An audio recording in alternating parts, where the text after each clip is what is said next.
I'm Chris Trottie Golf. This full swing kit gives you 16 data points. But how do we know what each piece of data means? Well, you're going to follow along and we're going to explain it to you in this video.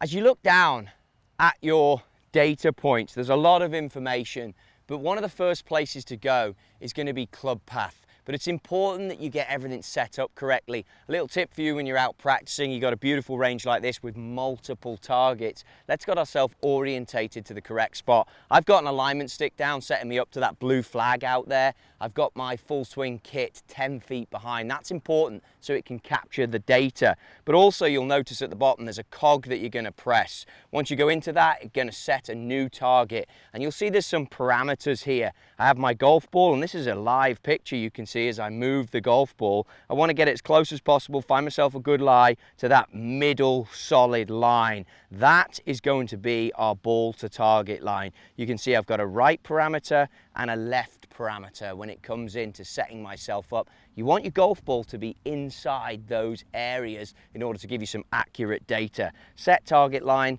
It's got me recording a pitching wedge right now. Again, that's important because it gives you the parameters of the data when you hit. It also lets this device know exactly what's going on. It'll give you a fantastic summary at the end, so be sure to watch on for that tutorial.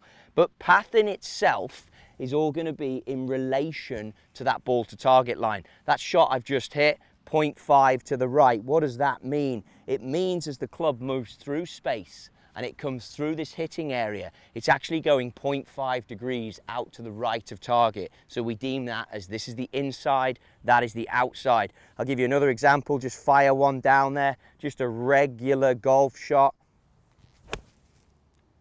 Not a bad hit. Probably be pretty similar, pretty neutral, similar ball flight. It's coming up on my device. It's also coming up on my iPhone, 2.9 to the right. So I actually push that one a little bit more in the club path. As I go back here, find myself a slot, let's see if we can move that path now. So that one was a long way, 2.9 out to the right. Gonna try and see if I can get now, just moving this way a little bit. If you think about trying to change the ball flight, where would you need that? There's a bit of a breeze now coming off the right. So as a player, I might want to hold up the golf shot, or you might have an obstacle in the way like a tree or something. Think about table tennis, where you play that cut shot and slide across it. That's what I'm trying to do with this golf swing. I'm going to aim a little bit further left, see if we can change our path from that 2.9.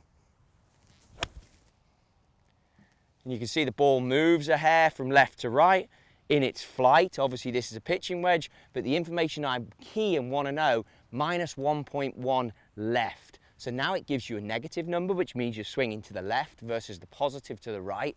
But for you, the golfer, when you're here practicing, it gives you some feels about the orientation as to where your club is and do you have the ability to move it as a player. It's an important number as you get deeper into club fitting, deeper into teaching, but also knowing your blueprint as a player and how you perform.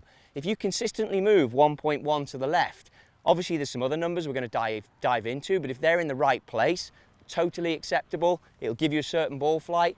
Great players have won huge tournaments from that position. It's just what you do.